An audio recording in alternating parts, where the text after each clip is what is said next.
Hello, everybody. Welcome to this awesome program, Jens. Okay, guys, for tonight we have a special program, Learning with Teacher, and we are going to talk about a specific topic, what is ITC. But for that, we have an expert that are going to explain this.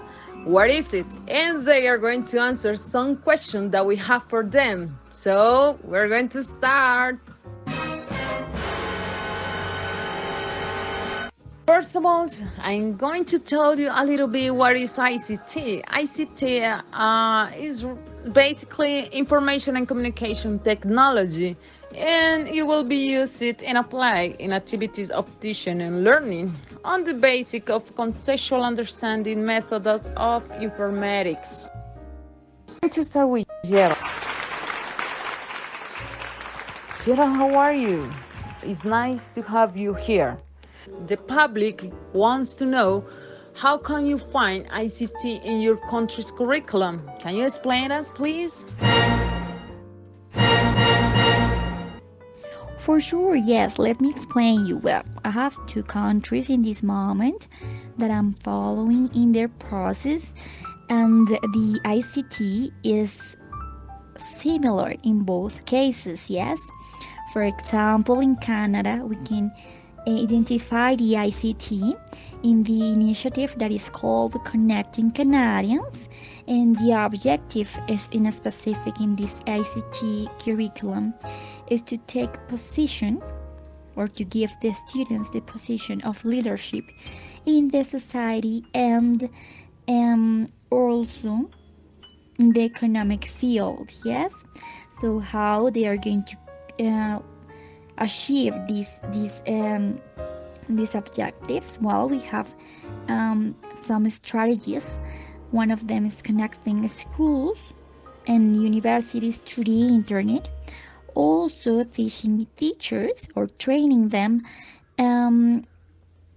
around the topic of libraries, how to use it and all of that, and also simulating content related with software. As well, we are creating educational websites that contains all the ICT curriculum. Yes, and this is just a little part or a piece of our work in Canada with all this ICT curriculum. And about China, they have a curriculum that it's really interesting, and is because one of their needs in this moment is the lack of creativity. So in their curriculums, they're trying to increase or reinforce this area in their students. So as well as how to apply the knowledge in the real life. And regarding directly the ICT program, they have different characteristics or different activities to apply or that are mandatory as on their curriculums, and one of them is the definition of understanding. They create computer skills in their students. Also, they have to use supports of information that allows them to connect the information to the real life and also to the theory. What else? Well, they also approve or they work in assessing and evaluating all the time, because of course they want to prove the results of their programs. And that's a little part of different characteristics that this kind of curriculum has in this moment in Canada and China. Of course, that there are a lot of information that will allow us to review or to check more details about it, but we can check that later. Thank you very much for your question. Okay, the other one is for my friend Nikolai. Okay, let's go with the questions. And everybody wants to know, what role does the teacher have in your curriculum? Nikolai, tell us, please. Hi, Ellie. For me, it's a pleasure to be here with you and with you guys in this amazing program about teaching and learning. Okay, Ellie, so for answering your question, as you already said, we are an experts, but actually, I'm focused on Malaysia and India. So I have to give you a kind of context for make you understand what you are asking me. So these two countries, Malaysia and India, have a lot of similarities. Both realize the big changes in the world in terms of communication and new technologies. So they did a huge investment in IDC, but applied in education with a very specific aim, which was grew up in many different aspects, but mainly grew up as a society.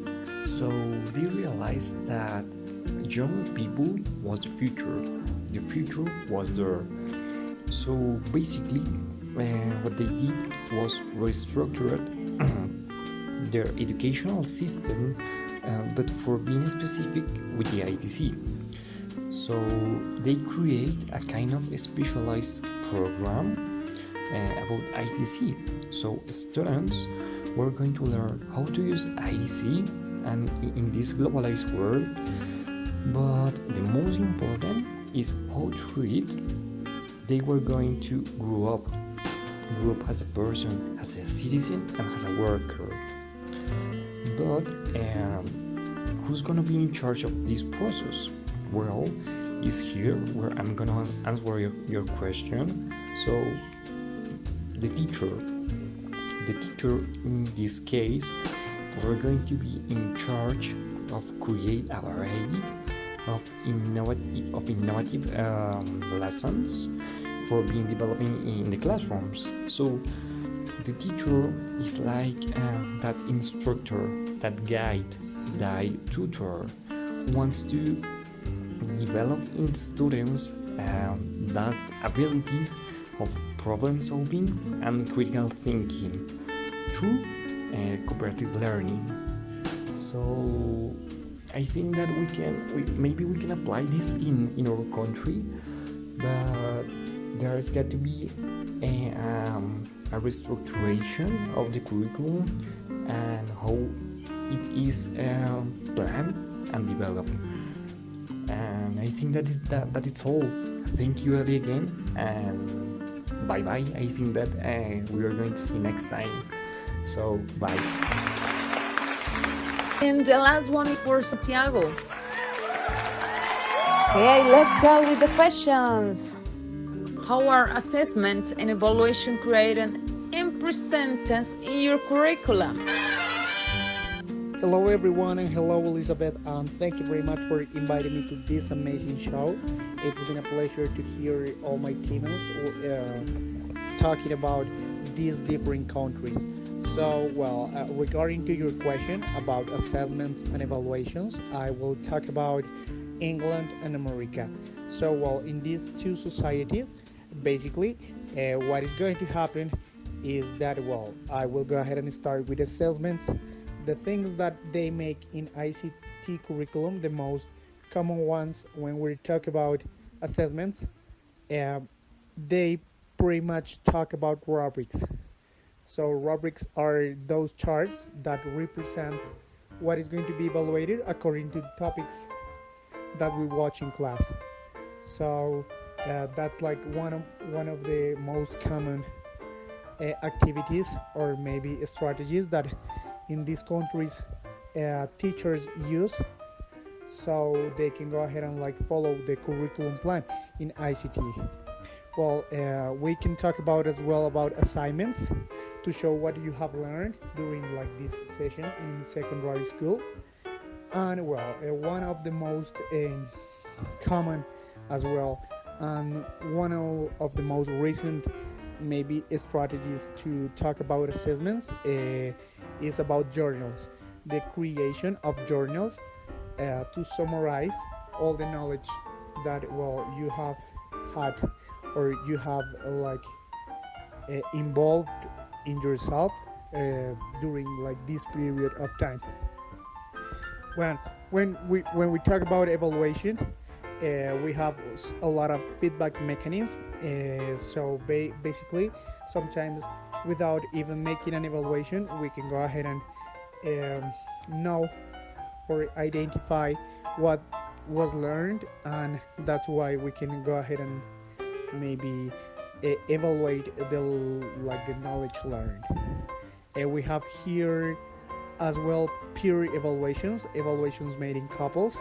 These are so common because um, through interaction, I'm so sorry, uh, like these students are going to be evaluated, and they will show what they have learned.